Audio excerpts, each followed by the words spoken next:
মধ্যে সংবাদ মাধ্যমৰ জৰিয়তে গোটেই অসমে গম পাইছে যে যোৱা 15 তাৰিখে খুমটাইৰ নিৰ্বাসী টাৰ্জেন বাঢ়ৈৰ একমাত্ৰ পুত্ৰ 15 বছৰ ৰামেশ্বৰ বাঢ়ৈ খুমটাইৰ নিৰ্বাসী ইছা আলী উভয়ে সুমন আলীয়ে প্ৰেমজনিত কাৰণত তেখেতৰ ঘৰত মাতি আনি 2000 টকা পইচা দিম বুলি তেখেতৰ ঘৰলৈ মাতি আনি ঘৰৰ ভিতৰত আবদ্ধ কৰি উলংগ কৰি ৰছীৰে বান্ধি তেখেতক কেনেধৰণৰ মাৰপিট কৰিছে, বৰ অত্যাচাৰ কৰিছে, মানসিকভাৱে টৰ্চাৰ কৰিছে।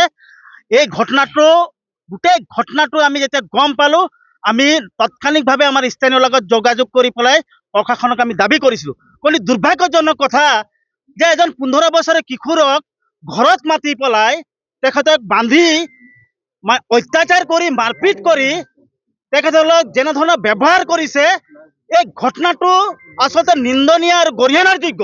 আৰ ইতিমধ্যে 15 বছৰেৰ কিশোৰ ৰামেশ্বৰ বাঢ়ৈ গোলাঘাট সিভিলত চিকিৎসাধীন হয়ে আছে। মৃত্যুর যুঁজত তেখেতে যুঁজিব লগা হয়েছে। অতি দুর্ভাগ্যজনক কথা। গতিকে আমি এটা কথা স্পষ্ট জনাই দিব বিচাৰিছো, অসমত খিলঞ্জীয়া মানুহৰ প্ৰভুত্ব চলিব। ইয়াত মিয়া মুছলমান খিলঞ্জীয়া মিয়া মুছলমানৰ প্ৰভুত্ব নচলিব। গতিকে অসমীয়াৰ ওপৰত বৰ অত্যাচাৰ কেতিয়াও সহ্য কৰা নহব। প্ৰশাসন বিভাগৰ কোন আছে নাজানো, আমি আহিছো একমাত্ৰ যাতে এই বস্তুটো আৰু অধিক অৱনতি যাতে নঘটক। মই চাহ মজদুৰ সংঘৰ ছেক্ৰেটাৰী গোলাঘাট শাখাৰ। আমাৰ তলত 85খন বাগিচা আছে। কালি এই গোটেই আপত্তিটোৰ বিষয়ে আপোনালোকে গম পাইছে যে ইয়াৰ নেচাৰটো কেনেকুৱা ধৰণৰ। সেনচিটিভ ইস্যু এটা। আপোনালোকে যদি আইনসংগতভাৱে যদি বিচাৰ নকৰে, আইনসংগতভাৱে যদি মানুহবিলাকক যিবিলাক দোষী তেওঁলোকক কৰায়ত্ব নকৰে, আৰু ইয়াৰ কি যিটো পৰিণাম হ'ব সেইটো ভয়াৱহ হ'ব, যিটো নেকি আমি চাহ মজদুৰ সংঘ হয়তো কণ্ট্ৰল কৰিবলৈ অসুবিধা পাম।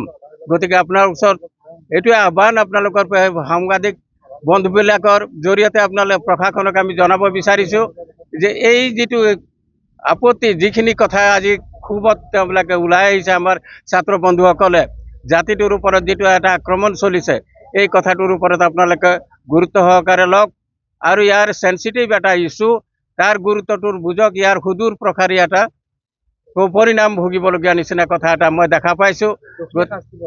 দুখীয়া শাস্তি পাব লাগে আৰু ইয়াৰ ওপৰত বিহিত ব্যৱস্থা হ'ব লাগে, তাকে আমি আহ্বান জনাইছোঁ। নহ'লে কাইলৈ কি বাগিচা আজি ছাত্ৰসকলে ওলাই আহিছে, কালি তেওঁলোকৰ অভিভাৱকসকলে ওলাই আহিব আৰু এইটোত কি আমি তেনেকৈ আমি নিৰুপায় এটা অৱস্থা হ'ব পাৰে। গতিকে প্ৰশাসনক মই অনুৰোধ জনাইছোঁ তেনেকুৱা এটা অৱস্থালৈ যাতে আপোনালোকে ঠেলি নিদিয়ে, তাৰ কাৰণে আপোনালোকক আহ্বান জনাইছোঁ।